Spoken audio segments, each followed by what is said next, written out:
Hey guys, my name is Demas Risley, and in this video I'm going to be showing you how I edit my photos using the Samsung Galaxy Tab S8 Ultra.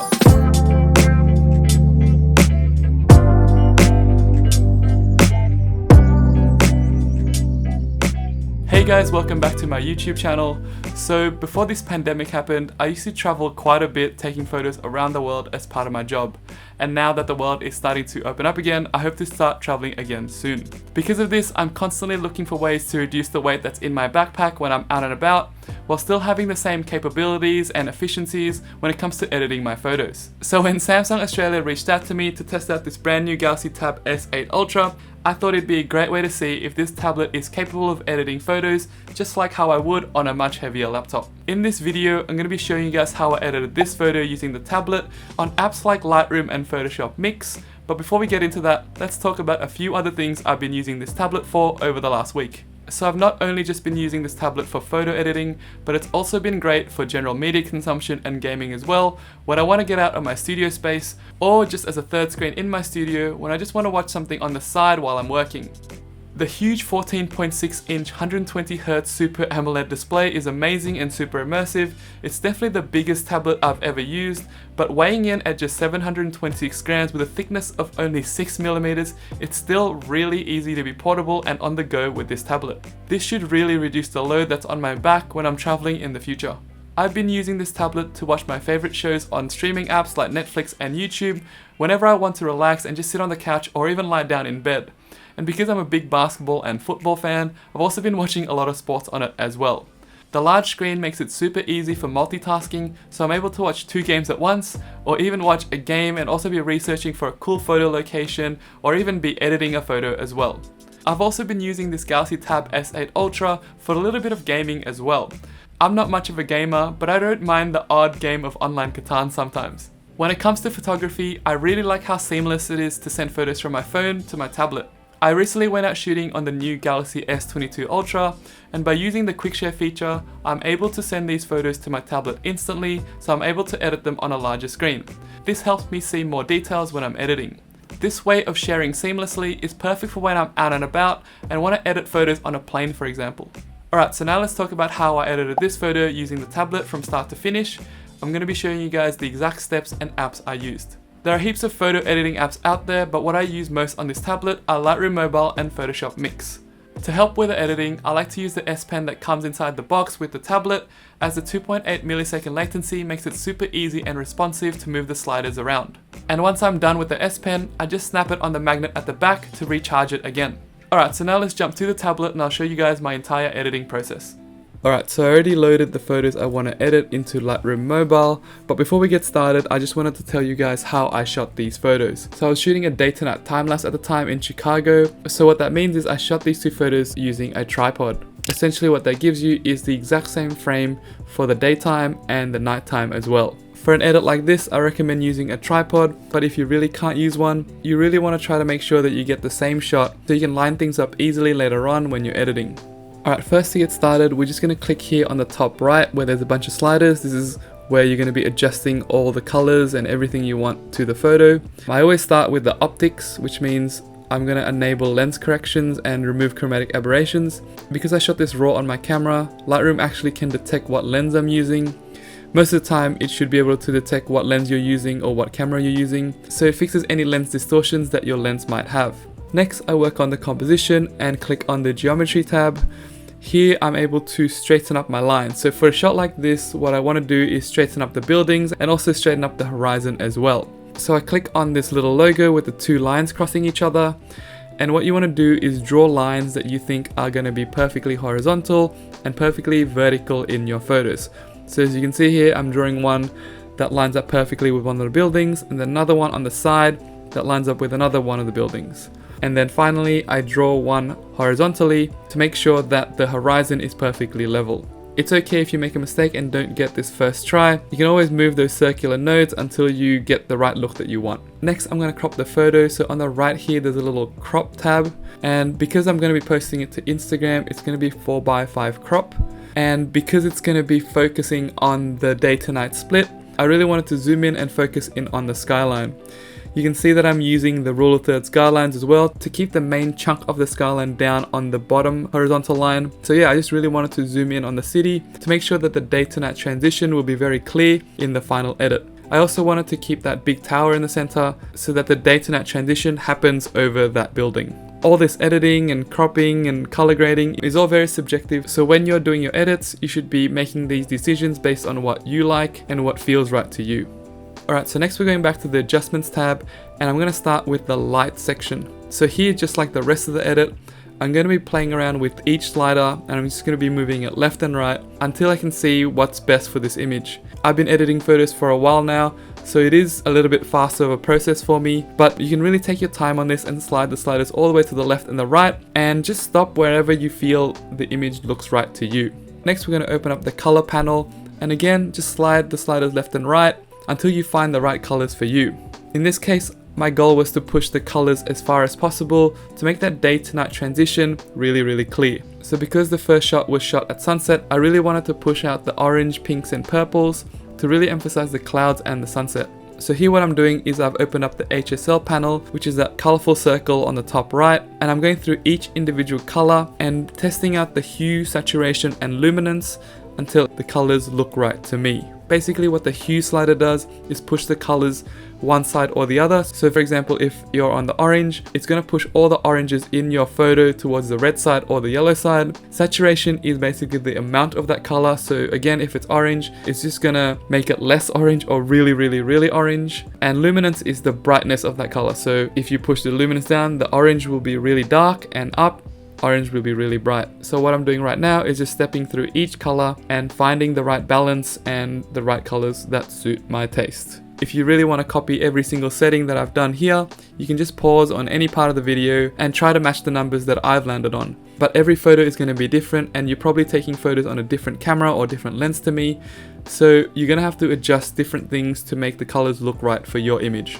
Alright, so next I'm playing around with the color grading. So here I can change the grade of the shadows, the midtones and the highlights. And again, you can change the luminance of them as well. So using this color wheel, you can make the shadows a certain tint, and then you can set the brightness of the shadows as well. And again, you can also do it for the midtones and also the highlights as well. My goal here again is to push the oranges and the pinks and the purples in the image to really accentuate that sunset look. Alright, so next I've opened up the effects panel. What these sliders do is add a little bit more pop to your image, especially dehaze. It really brings out the color, but you don't want to push this too far because then it might look a bit off. Next, in the detail panel, I'm just going to sharpen up the image a little bit and also add a little bit of noise reduction as well. Then I'm just going back to a few of the previous sliders I've already adjusted, fixing them up until I find the right balance for me. Again, for when you're editing, you really want to take your time until you find the right colors and right combinations for yourself. Alright, so next I'm going to be adding a mask. So I'm going to click on the button on the right here with the circle that has the dotted outlines around it. And what this does is you can now adjust only a certain part of the image. So I'm just going to be adding a linear gradient from left to right to really push out the colors on the left side of the image, because I know that for this day image, the left side is going to be the more important one. And then for the night image later on, the right side is going to be the more important one. So here I'm just again tweaking all the settings, pushing the highlights all the way down to bring out the clouds a bit more, and then also making the temperature a little bit warmer and increase the saturation as well to again really bring out the colors on the image. And finally, I'm going to be adding another linear gradient from bottom up, just where the water is, to really brighten up the water and make it a little bit more blue, and also to give it a little bit more texture and contrast as well. Alright, so now I'm done with this first edit. I'm just going to export that out and save it to my gallery. For the export settings, I just keep it at quality 100% and JPEG, and then just click export. So next we're going to be editing the night photo, but because we want the night photo to have the exact same frame as the day photo, we're going to be copying the same crop, optics and geometry from the day image to the night image. To do this, you want to click the three dots on the top right corner and then click copy settings, and then you want to turn off everything except for crop, optics and geometry. And then once you have these settings copied, you want to open up your night image and then click the top right button again with the three dots and then click paste settings. Now what you should have is the exact same frame as the day image as well. Alright, so similar thing for the night image. I'm just going to be going through every single slider in the adjustments panel to find the right colors and tones that I want. I've actually already made a video on my channel on how I edit my night photos, so we're just going to skip through this a little bit faster than the day one. But the main point here behind editing a photo, you just want to play around with every single slider until you find the right colors and tones that works for you. In this case, my goal was to create like a Gotham City vibe where it's sort of like bluish greenish tones, and I really wanted to bring out the city lights as well. So for that, I was playing with the highlight slider until I get that bit of a glow. To get that blue Gotham City vibes, I pushed the temperature really far left towards the blue end, and then in the HSL panel, I played around a lot with the hue, saturation and luminance sliders in the blue and aqua sections.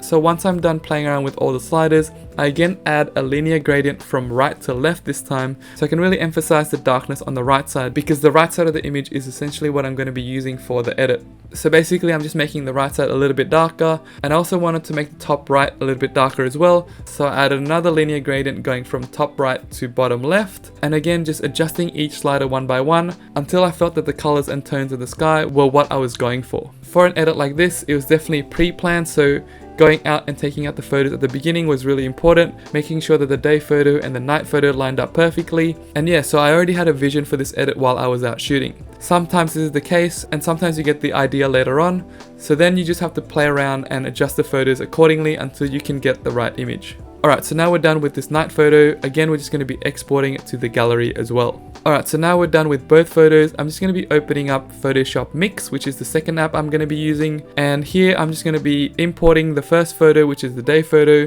And once that's done, you can hit the plus button here on the right. And you can also add a layer on top, which is going to be the night photo. So essentially in Photoshop Mix, what you can do is you can layer photos on top of each other and then create composites. So in this case, it's the day photo and the night photo. And what I'm going to try to do is blend the two together so that it has a day to night transition.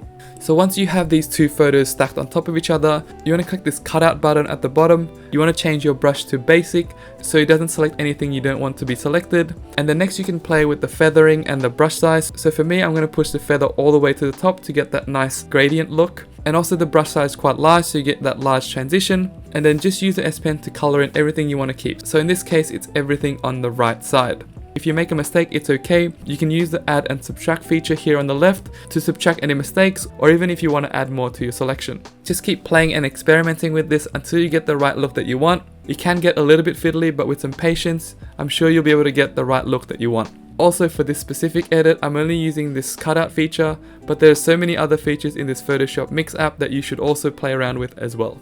Alright, so now I'm happy with this look. I'm going to click the share button at the top and click the save to Lightroom button. The reason why I'm saving to Lightroom and not to the gallery is because I want to add some more tweaks to the colors of the image. Now we have this day to night composition. Adding another Lightroom color grade makes the edit look more cohesive and more tied together. So again, we're just going to be adjusting each slider one by one until we get the right look that we want. You really want to take your time with this again so you can get that really nice day to night transition.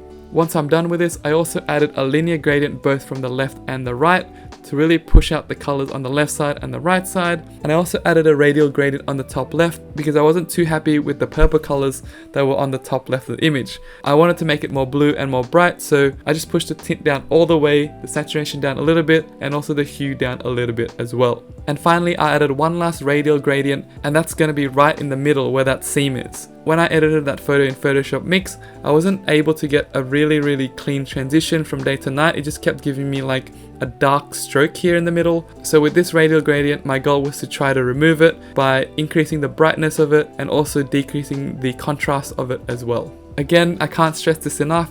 Just keep experimenting and playing around until you get the right look that you want. Finally, you can check the before and after by long pressing on the image so you can really see the progress you've made on your edit. This is really useful to do throughout the whole editing process.